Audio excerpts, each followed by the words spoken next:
Welcome, मैं हूं ज्योति। आप देख रहे हैं चुनावी समर, जहां पर एक और ताजा अपडेट के साथ हम हाजिर हैं। भगवा छोड़ अब बाबा साहेब की विचारधारा पर चलेंगे चिराग।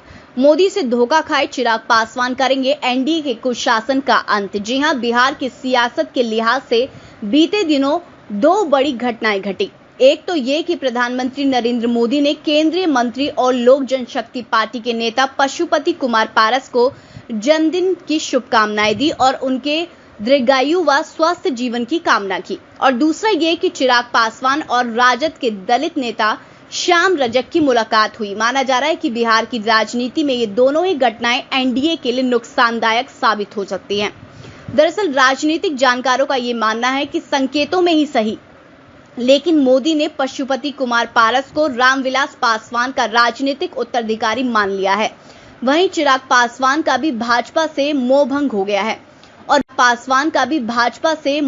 हो गया है और वे एक नई सियासी जमीन की तलाश में जुट गए हैं।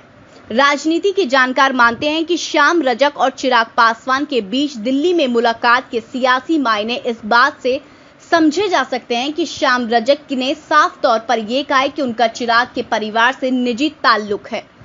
वहीं श्याम रजक ने यह भी दावा किया है कि अब चिराग साहब बाबा साहेब भीमराव अंबेडकर की धारा पर ही चलेंगे और वे गोलवरकर की धारा कभी नहीं अपनाएंगे। राजनीतिक जानकार बताते हैं कि आशीर्वाद यात्रा के जरिए चिराग पासवान का पूरा फोकस अपने संगठन को तैयार करने में है। इसके साथ ही लोजपा की दावेदारी की कानूनी जंग भी जारी है।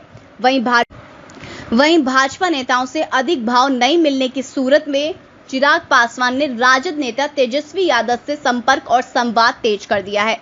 सियासी जानकार बताते हैं कि लालू प्रसाद यादव सियासत के मास्टर हैं और इसके लिए मास्टर प्लान तैयार कर चुके हैं। उन्हें ये पता है कि बदलती सियासत में दलित वोटों को साधने के लिए बिहार में चिराग पासवान को अपने साथ लाना जरूरी है। ये गठबंधन न सिर्फ वोट बैंक के लिहाज से अहम होगा, बल्कि भाजपा और जेडीयू के खिलाफ लोगों का परसेप्शन बदलने के भी काम आएगा। वे भी जानते हैं कि अगर चिराग पासवान उनके साथ आ गए तो ये ताकत उनके बेटे तेजस्वी यादव को सहज ही सत्ता में पहुंचा सकती है। वहीं इसका फायदा चिराग पासवान भी उठाएंगे, क्योंकि चिराग को भी ये पता है कि उनके नाम के जुड़ने भर से ही दलित वोटों का सेंटीमेंट एक बार फिर से लालू प्रसाद यादव कैंप की ओर मुड़ सकता है। वहीं चिराग को ये भी पता है कि राजद की मदद से ही वे केंद्रीय राजनीति में अपने चाचा पशुपति कुमार पारस के लिए वे मुश्किल खड़ी कर सकते हैं। वैसे भी एनडीए में छोटे भाई की भूमिका में सीएम नीतीश कुमार राजग सरकार में अब दमदार नजर नहीं आ रहे हैं। वहीं महंगाई और कोरोना जैसे मुद्दे पर भाजपा की साख भी घटी है। ऐसे में अगर तेजस्वी और चिराग पासवान एकजुट हो गए तो फिर भाजपा का बिहार सहित देश में भी सुपड़ा साफ हो सकता है। अब देखना यह है कि मोदी और भाजपा को मुंह तोड़ जवाब देने के लिए तेजस्वी और चिराग पासवान के बीच गठबंधन होता है या फिर नहीं। इस पर आपकी जो भी राय है आप प्लीज कमेंट सेक्शन में लिखें। Thank you so much. Keep watching today's for more news.